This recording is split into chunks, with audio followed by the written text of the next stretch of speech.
Big crowd tonight. Big crowd. Oh, yeah.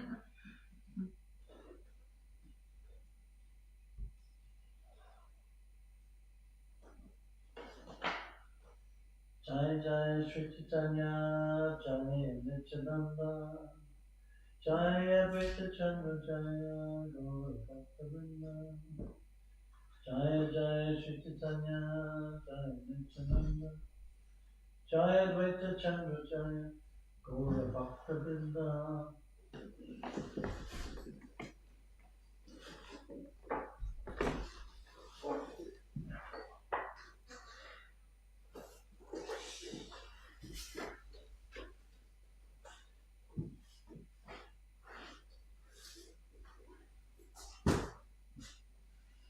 Forgive the joke about the draft of the book, a bit of heat coming.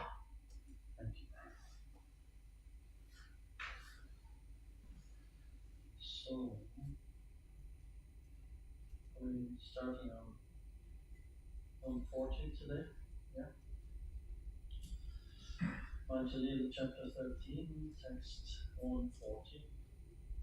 The Lord is dancing around the entry. Chaitanya Mahaprabhu continued, I would like to draw my consciousness from you and engage it in material activities.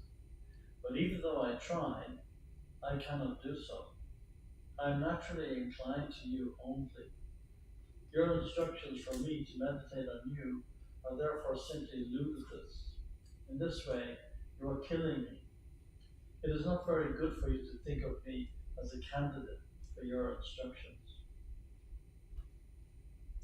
Sri Rupa Goswami says in his Bhakti Rasamrita Sindhu, Anyabilasita Sunyam Jnana Karmadyanam Vitam Anakulina Krishna Nu Shilanam Bhakti Uttama.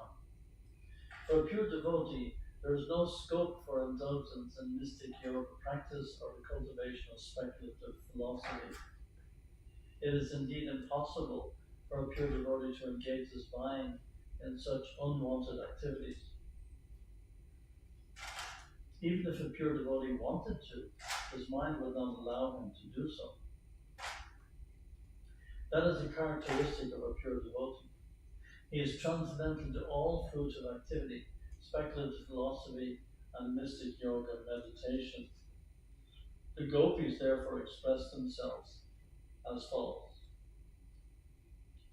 The gopis are not like the mystic yogis.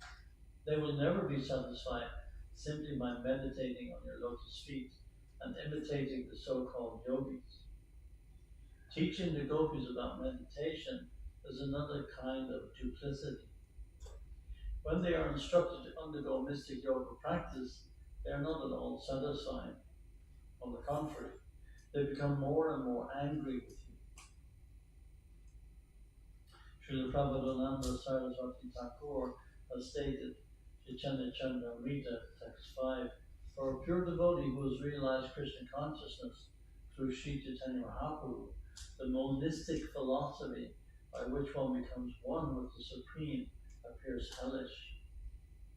The mystic yoga practice by which the mind is controlled and the senses are subjugated also appears ludicrous to a pure devotee. The devotee's mind and senses are already engaged in the transcendental service of the Lord. In this way, the poisonous effects of sensory activities are removed. If one's mind is always engaged in the service of the Lord, there is no possibility that one will think, feel, or act materially. Similarly, the fruitive worker's attempt to attain to the heavenly planets is nothing more than a phantasmagoria for the devotee. After all, the heavenly planets are material, and in due course of time they will all be dissolved. Devotees do not care for such temporary things. They engage in transcendental devotional activities because they desire elevation to the spiritual world, where they can live eternally and peacefully and with full knowledge of Krishna. In Vrindavan, the gopis, cowherd boys, and even the calves, cows, trees, and water are fully conscious of Krishna. They are never satisfied with anything but Krishna. Sri Chaitanya Mahaprabhu continued, the gopis have fallen into the great ocean of separation and are being devoured by the Timangina fish of their ambition to serve you. The gopis are to be delivered from the mouths of these Timangila fish, for they are pure devotees. Since they have no material conception of life, why should they aspire for liberation? The gopis do not want that liberation desired by yogis and jnanis, for they are already liberated from the ocean of material existence. The bodily conception is created by the desire for material enjoyment. This is called vipada smriti, which is the opposite of real life. The living entity is eternally the servant of Krishna, but when he desires to enjoy the material world, he cannot progress in spiritual life. One can never be happy by advancing materially. This is also stated in Srimad Bhagavatam's 7th canto, Adanta Govir Vishikam Samishram, Vana Punas Charitamrita Charitamrita. Through the uncontrolled senses, one may advance one's hellish condition. He may continue to chew the tube that is repeatedly accepted, birth, death.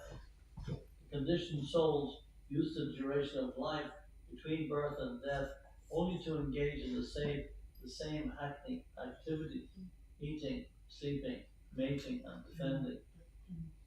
In the lower animal species, we find the same activities. Since these activities are repeated, engaging in them is like chewing that which has already been chewed. If one can give up his ambition to engage in hackneyed material life and take to Krishna consciousness instead, he'll be liberated from the stringent laws of material nature. One does not need to make a separate attempt to become liberated. If one simply engages in the service of the Lord, he'll be liberated automatically. As Srila Bilva Mangala Thakur therefore states, Mukti Swayam Mukuli Janalali Sevata Smani. Liberation stands before me with folded hands, begging to serve me. It is amazing that you have forgotten the land of Vrindavan. And how is it that you have forgotten your father, mother, and friends? How have you forgotten Govardhan Hill, the bank of the Yamuna, and the forest where you enjoyed the Vasalila dance? Krishna, you were certainly a refined gentleman with all good qualities. You were well behaved, soft-hearted, and merciful. I know that there is not even a tinge of fault to be found in you. Yet, your mind does not even remember the inhabitants of Vrindavan. This is only my misfortune and nothing else. I do not care for my personal happiness, but when I see the morose face of Mother Yashoda and the hearts of all the inhabitants of Vrindavan breaking because of you, I wonder whether you want to kill them all, or do you want to enliven them by coming there? Why are you simply keeping them alive in a state of suffering? The inhabitants of Vrindavan do not want you dressed like a prince, nor do they want you to associate with great warriors in a different country. They cannot leave the land of Vrindavan, and without your presence, they are all dying. What is their condition to be? My dear Krishna, you are the life and soul of Vrindavan Dham. You are especially the life of Nanda Maharaj. You are the only opulence in the land of Vrindavan, and you are very merciful. Please come and let all the residents of Vrindavan live. Kindly keep your lotus feet again in Vrindavan. Purport. Srimati Radharani did not express her personal unhappiness at being separated from Krishna. She wanted to evoke Krishna's feelings for the condition of all the others in Vrindavan Dham. Mother Yashoda, Maharaj Nanda, the cowherd boys, the gopis, the birds, and bees on the bank of the Yamuna, the water of the Yamuna, the trees, the forests, all the other paraphernalia associated with Krishna before he left Vrindavan for Mathura. These feelings of Srimati Radharani were manifested by Sri Chaitanya Mahaprabhu, and therefore he invited Lord Jagannath Krishna to return to Vrindavan. That is the purport of the Rath Yatra cars going from Jagannath Puri to the Gandhika temple. After hearing Srimati Radharani's statements, Lord Krishna's love for the inhabitants of Vrindavan was evoked, and his body and mind became very much perturbed. After hearing of their love for him, he immediately thought himself to be always indebted to the residents of Vrindavan. Then Krishna began to pacify Srimati Radharani as follows. My dearest Srimati Radharani, please hear me. I am speaking the truth. I cry day and night simply upon remembering all you inhabitants of Vrindavan. No one knows how unhappy this makes me. Purport. It is said, Vrindavanam parichajya padam ekam sagachati. In one sense, Krishna, the original personality of Godhead, Ishvara Parama Krishna, Satchidananda Vigraha, does not even take one step away from Vrindavan. However, in order to take care of various duties, Krishna had to leave Vrindavan. He had to go to Mathura to kill Kamsa, and then he was taken by his father to Dwarka, where he was busy with state affairs and disturbances created by demons. Krishna was away from Vrindavan, and he was not at all happy, as he plainly disclosed to Srimati Radharani. She is the dearmost life and soul of Sri Krishna, and he expressed his mind to her as follows. Sri Krishna continued, all the inhabitants of Vrindavan, my mother, father, cowherd boyfriends, and everything else, are like my life and soul. And among all the inhabitants of Vrindavan, the gopis are my very life and soul. And among the gopis, you, Srimati Radharani, are the chief. Therefore, you are the very life of my life. Srimati Radharani is the center of all Vrindavan's pastime. In Vrindavan, Krishna is the instrument of Srimati Radharani. Therefore, all the inhabitants of Vrindavan still chant Jai Radhe. From Krishna's own statement given herein, it appears that Sri Radharani is the queen of Vrindavan, and that Krishna is simply her decoration. Krishna is known as Madan Mohan, the enchanter of Cupid, but Srimati Radharani is the enchanter of Krishna. Consequently, Srimati Radharani is called Madan Mohan Mohini, the enchanter of Cupid. My dear Srimati Radharani, I am always subservient to the loving affairs of all of you. I am under your control only. My separation from you and residence in distant places have occurred due to my strong misfortune. When a woman is separated from the man she loves, or a man is separated from his beloved woman, neither of them can live. It is a fact that they live only for each other. For if one dies and the other hears of it, he or she will die also. Such a loving, chaste wife and loving husband desire all welfare for each other in separation and do not care for personal happiness. Desiring only each other's well-being, such a pair certainly meet again without delay. You are my most dear, and I know that in my absence you cannot live for a moment. Just to keep you living, I worship Lord Narayan. By his worshipful, merciful potency, I come to Vrindavan every day to enjoy pastimes with you. I then return to Dwarkadam. Thus, you can always feel my presence there in Vrindavan. Our love affair is more powerful because of my good fortune in receiving Narayan's grace. This allows me to come there unseen by others. I hope that very soon I will be visible to everyone. Krishna has two kinds of presence, prakata and aprakata, manifest and unmanifest. These are identical for the sincere devotee. Even if Krishna is not physically present, the devotee's constant absorption in the affairs of Krishna make him always present. This is confirmed in Brahma Samhita. Imanjana Charita Bhakti Vilochanena Santa Sadaiva Vidayeshu Vilokayanti Yam Shama Sundaram Achinta Gunaswarupam Govindam Adi Purusham Tamaham Bhajami. Due to his intense love, the pure devotee always sees Lord Krishna present within his heart. All glories to Govinda, the primeval personality of Godhead. When Krishna is not manifest before the inhabitants of Vrindavan, they are always absorbed in thoughts of him. Therefore, even though at that time Krishna was living in Dwarka, he was simultaneously present before all the inhabitants of Vrindavan. This was his apakata presence. Devotees who are always absorbed in thoughts of Krishna will soon see Krishna face to face without a doubt. In other words, devotees who are always engaged in Krishna consciousness and are fully absorbed in thoughts of Krishna certainly return home back to Godhead.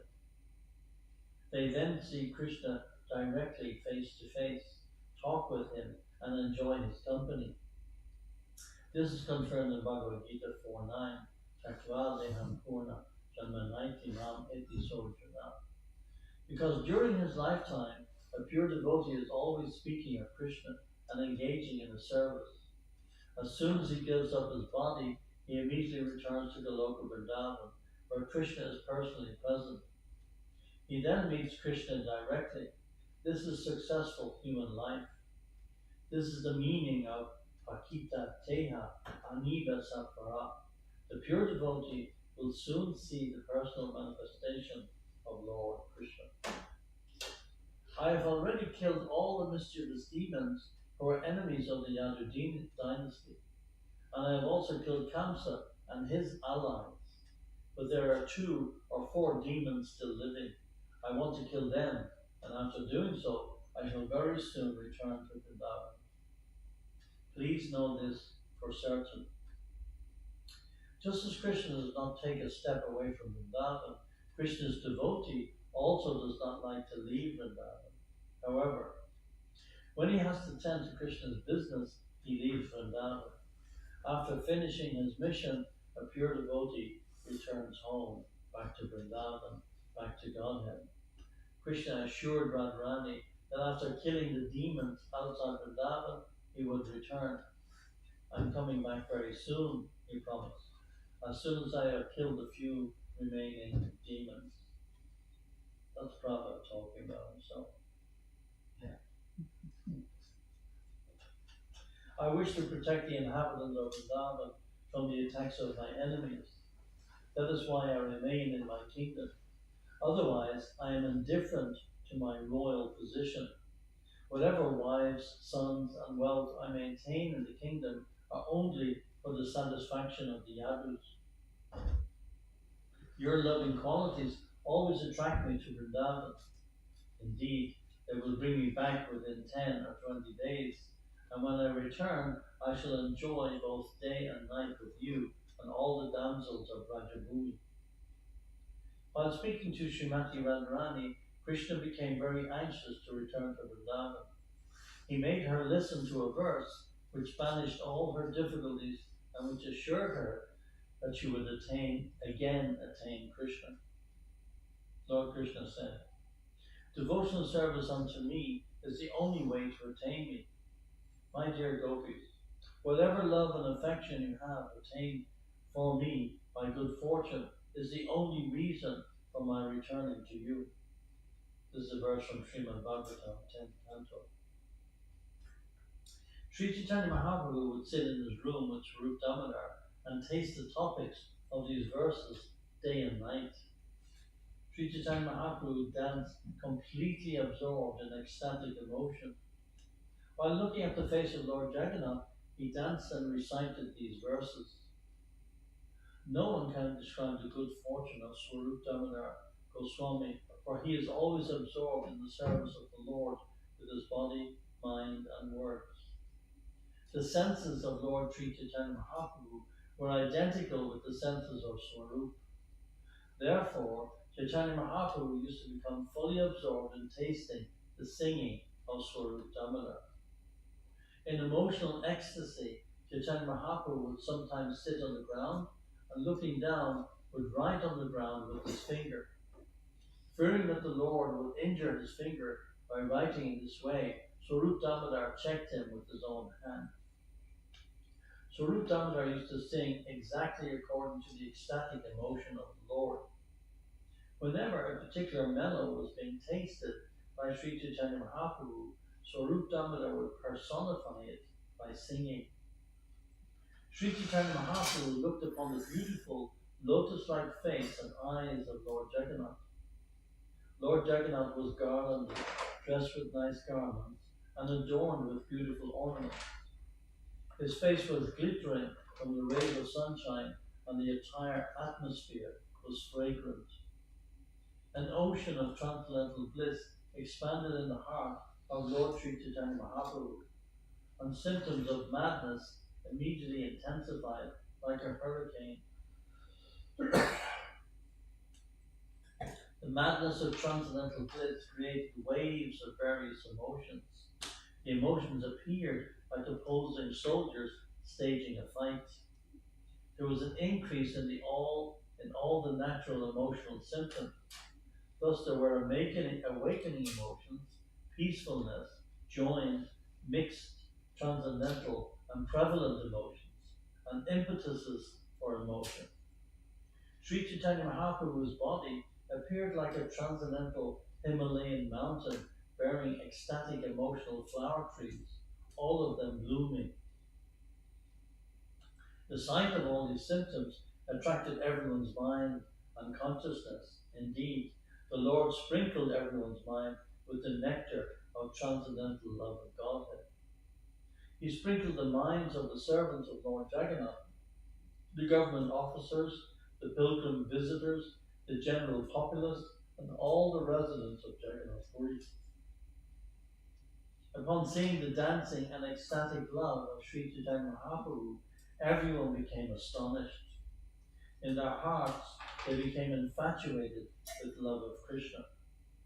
Everyone danced and chanted in ecstatic love, and a great noise resounded.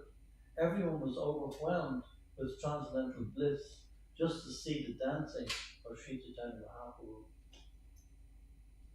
Apart from the others, even Lord Jagannath and Lord Balaram, with great happiness, began to move very slowly upon seeing the dancing of Sri Chaitanya Mahaprabhu. Lord Jagannath and Lord Balaram sometimes stopped the car and happily observed Lord Chaitanya's dancing. Anyone who was able to see them stop and watch the dancing bore witness to their pastimes. When Lord Sri Chaitanya Mahaprabhu was dancing and wandering in this way, he fell down in front of Maharaj Prataparudra. Maharaj Prataparudra picked the Lord up with great respect, but upon seeing the king, Lord Chaitanya Mahaprabhu came to his external senses. After seeing the king, Sri Chaitanya Mahaprabhu condemned himself, saying, "Oh, how pitiful it is that I have touched a person who is interested in mundane affairs." Not even Lord Nityananda Prabhu, Kashishvara, or Govinda took care of Lord Chaitanya Mahaprabhu when he fell down. Nityananda was in great ecstasy, and Kashishvara and Govinda were elsewhere. Sri Chaitanya Mahaprabhu had already been satisfied by the king's behavior, for the king had accepted the service of a sweeper for Lord Jagannath. Therefore, Lord Chaitanya Mahaprabhu actually desired to see the king. However, just to warn his personal associates, the Supreme Personality of Godhead, Sri Chaitanya Mahaprabhu, externally expressed feelings of anger.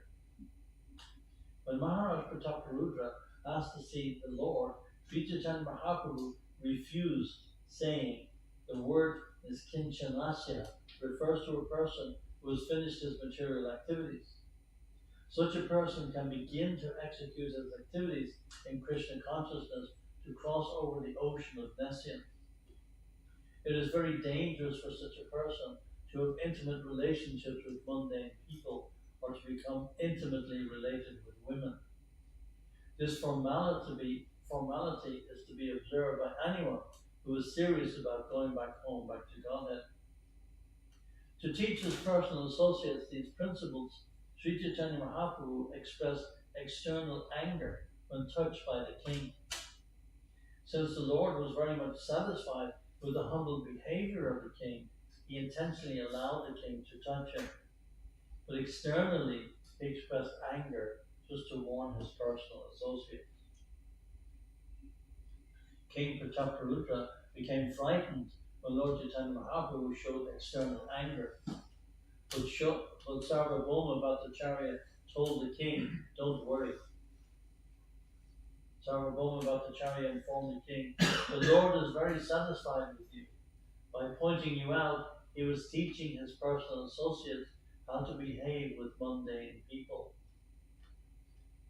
Although outwardly the king was a mundane man, interested in money and women, internally he was purified by devotional activities. He showed this by engaging as a street sweeper to please Lord Jagannath. A person may appear to be a pound and shillings man, interested in money and women, but he was actually very meek and humble and surrendered to the Supreme Personality of Godhead. He is not mundane. Such a judgment can be made only by Sri Chaitanya Mahaprabhu and his very confidential associates. As a general principle, however, no devotee should intimately mix with mundane people interested in money and women. Sarvabhauma Bhattacharya continued, I shall submit your petition when there is an opportune moment. It will then be easy for you to come and meet the Lord. After circumambulating Jagannath, Sri Chaitanya Mahaprabhu went behind the car and began pushing it with his head. As soon as he pushed, the car immediately started to move, making a rattling noise. The people all around began to chant the holy name of the Lord, Hari, Hari. As the car began to move, Sri Chaitanya Mahaprabhu took his personal associates in front of the cars occupied by Lord Balaram and Subhadra, the goddess of fortune. Greatly inspired, he then began to dance in front of them. After finishing the dance before Lord Baladev and Subhadra, Sri Chaitanya Mahaprabhu came before Lord Jagannath's car. Upon seeing Lord Jagannath, he began to dance again. When they reached a place called Balagandhi, Lord Jagannath stopped his car and began to look left and right. On the left side, Lord Jagannath saw a neighborhood of Brahmanas and a coconut tree grove. On the right side, he saw nice flower gardens resembling those in the holy place Vrindavan. Viprasasana is a word generally used in the Orissa province to indicate the quarters where Brahmanas live.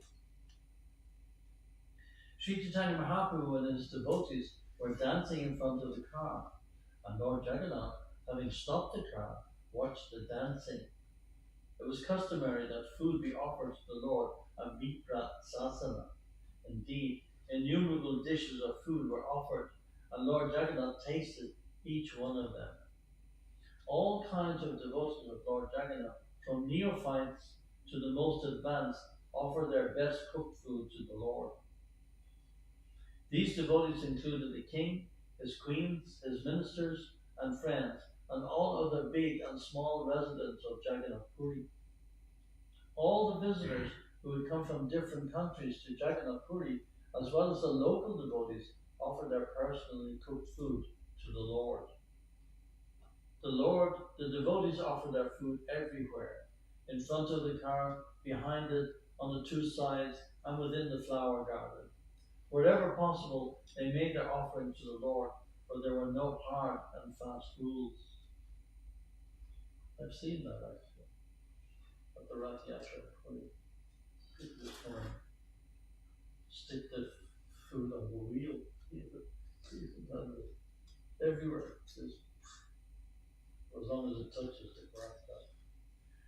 While the food was being offered, a large crowd of people gathered. At that time, Sri Chaitanya Mahaprabhu stopped his dancing and went to a nearby garden. Sri Chaitanya Mahaprabhu entered the garden and, immersed in great ecstatic emotion, fell flat on a raised platform there. The Lord was very much fatigued from the hard labor of dancing, and there was perspiration all over his body. He therefore enjoyed the fragrant, cool breeze of the garden. All the devotees who had been performing Sankirtan came there and took rest under each and every tree. Thus I have described the great performance of congregational chanting by Lord Sri Chaitanya Mahaprabhu as he danced in front of Lord Jagannath. In his prayer, known as Chaitanya Astika, Sri Rupa Goswami has given a vivid description of the Lord's dancing before the car of Jagannath. Sri Rupa Goswami composed these prayers entitled Chaitanya Astika. The verse next is a text 7 from the first of Chaitanya Astika prayers, which are included in the book Stava Mala. Sri Chaitanya Mahaprabhu danced down the main road in great ecstasy before Lord Jagannath, the master of Nilachalam, who was sitting on his car. Overwhelmed by the transcendental bliss of dancing and surrounded by Vaishnavas who sang the holy names, he manifested waves of ecstatic love of Godhead. When will Sri Chaitanya Mahaprabhu again be visible to my vision? Anyone who hears this description of the car festival will attain Sri Chaitanya Mahaprabhu. He will also attain the elevated state